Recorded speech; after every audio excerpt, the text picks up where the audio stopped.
Bon, bonjour, je vais commencer par vous donner une statistique que moi je trouve bien intéressante. Plus de 70% des matériaux extraits de la Terre sont utilisés pour construire les immeubles qu'on passe la plupart de notre vie, soit nos écoles, nos maisons. Ça veut dire que les architectes, les ingénieurs qui construisent ces immeubles, en fin de compte, gèrent indirectement la plupart des ressources naturelles de la Terre. J'ai parlé avec M. Gupta, président de Gupta Architecture Inc., à propos des divers enjeux environnementaux ainsi que les solutions qu'on peut faire pour rendre nos immeubles plus verts. Gupta Architecture Inc. est une firme assez récente. Ils ont ouvert il y a environ 5 ans. Le président, c'est Vinod Gupta. Ils emploient 5 personnes. Puis je sais que ça va être petit, mais c'est environ. C'est plus ou moins la moyenne pour des firmes de ce genre. Et leur spécialité, c'est l'architecture commerciale et institutionnelle, c'est des écoles, des hôpitaux. Et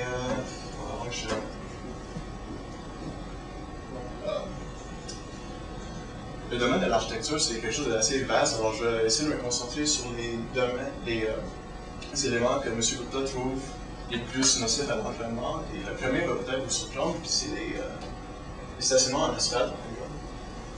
Il dit que c'est une perte d'espace, une grande perte de végétation. Prenez la superficie de votre immeuble et triplez-la pour des centres commerciaux et doublez-la pour des écoles. C'est le nombre de végétation que vous devez raser pour faire des stationnements. Les précipitations sont plus filtrées par le sol, ils inondent les égouts. Ça assèche les nappes phréatiques, c'est les couches d'eau sous la terre. Et le plus grand problème, c'est la principale cause de l'effet Heat Island. C'est un phénomène qui rend les milieux urbains jusqu'à 5 degrés plus chauds que les milieux ruraux. Ça fait qu'on utilise beaucoup plus de climatisation que nécessaire durant l'été. D'autres problèmes, c'est les choix de matériaux. Beaucoup des matériaux que les architectes utilisent dans nos immeubles, c'est des matériaux importés, surtout pour les finitions comme des bois exotiques, des marbres, des choses de même. Le transport de ces matériaux émet beaucoup de CO2. Beaucoup des matériaux sont souvent non recyclables, non durables, et peuvent dégager des VOC, des volatile organic compounds. Je sais que ça m'en existe, mais je ne sais pas très bien en français. C'est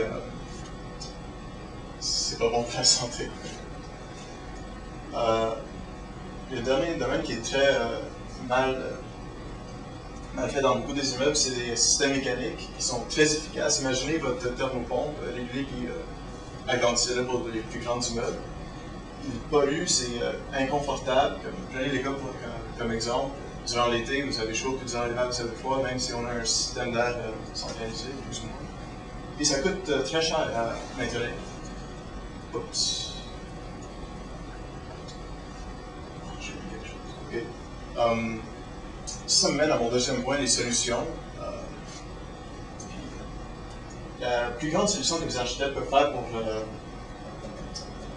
rendre les immeubles plus verts, c'est d'éduquer leurs clients. C'est pour eux qu'on construit les immeubles et c'est eux qui les gèrent en fin de compte.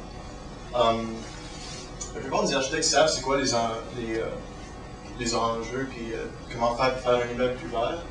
Mais c'est les clients qui prennent les décisions. Alors c'est dur de leur expliquer que l'immeuble vert c'est bon quand ça coûte 20% plus cher et leur objectif aux clients c'est de dépenser le moins d'argent possible. Et je peux vous montrer par exemple les solutions aux problèmes que M. Gupta m'a parlé. Il m'en a donné quelques-uns pour les stationnements. Pour les stationnements, on peut faire des stationnements souterrains, ça règle quasiment tous les problèmes. Et on peut aussi utiliser des pavés unis, comme on a chez nous, disons, pour faire des stationnements publics. Et ça règle 4 des 5 problèmes dont j'ai parlé. Le problème avec ces deux-là, c'est qu'ils sont incroyablement plus chers que des stationnements en asphalte. Pour les matériaux, excusez, pour les matériaux, M. Gupta m'a prêté ce livre. Ça, c'est un livre de matériaux verts qui peuvent remplacer quasiment tous les matériaux qui sont considérés nocifs. Et le problème, c'est que tous les matériaux là-dedans sont plus chers que les matériaux qu'on utilise d'habitude.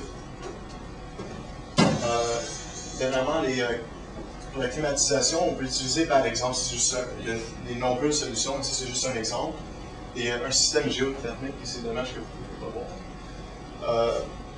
ce système, comme vous voyez dans le schéma ici, qui prend la chaleur de la Terre qui est constante, et ça l'utilise pour climatiser et chauffer notre maison durant l'été et l'hiver. C'est plus cher initialement, mais à la longue, ça devient moins cher parce que ça ne prend pas autant d'énergie que des systèmes traditionnels comme des thermopompes ou bien des climatisateurs comme dans les fenêtres. Et ça pollue quasiment pas du tout. Ça pollue beaucoup moins que des... Ouais. Des thermopompes? Ouais.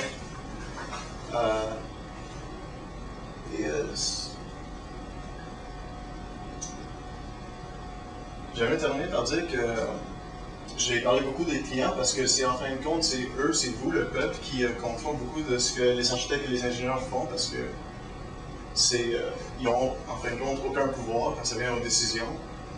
Et que les clients soient le gouvernement, des corporations ou bien une famille, c'est notre responsabilité, bien pas à moi, mais aux architectes de leur informer de c'est quoi les enjeux et c'est quoi les solutions pour construire des immeubles plus polluants. Merci. C'est à vous?